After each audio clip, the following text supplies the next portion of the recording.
ఎవరు? తాత, చంద. చందమామ. అలాంటి వాళ్ళు ఎవరు లేరు బాబు. హ?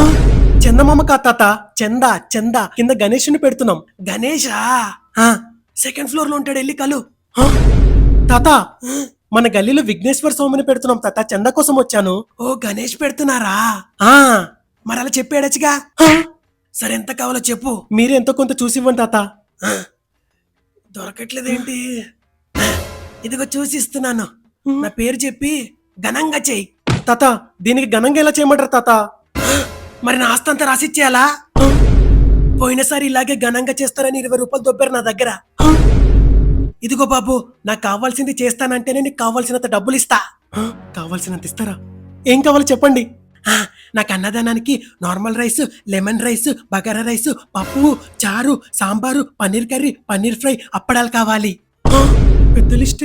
ఇంకోటి మర్చిపోయాను. నాకు నిమజ్జనానికి డీజే పెట్టించు. నా రత్తాలతో స్నేక్ డాన్స్ చేస్తాను. తాత, ఇవన్నీ చేయాలంటే చాలా ఖర్చు అవుతావు తాత. అవన్నీ పట్టించుకోకరా, డబ్బులు నేనిస్తాను. నిజంగా? నిజం రా. అయితే ఇవ్వండి. వచ్చే సంవత్సరం రా. అదేంటి? నా పింఛన్ డబ్బులు అప్పుడే వస్తాయి. ఎలా?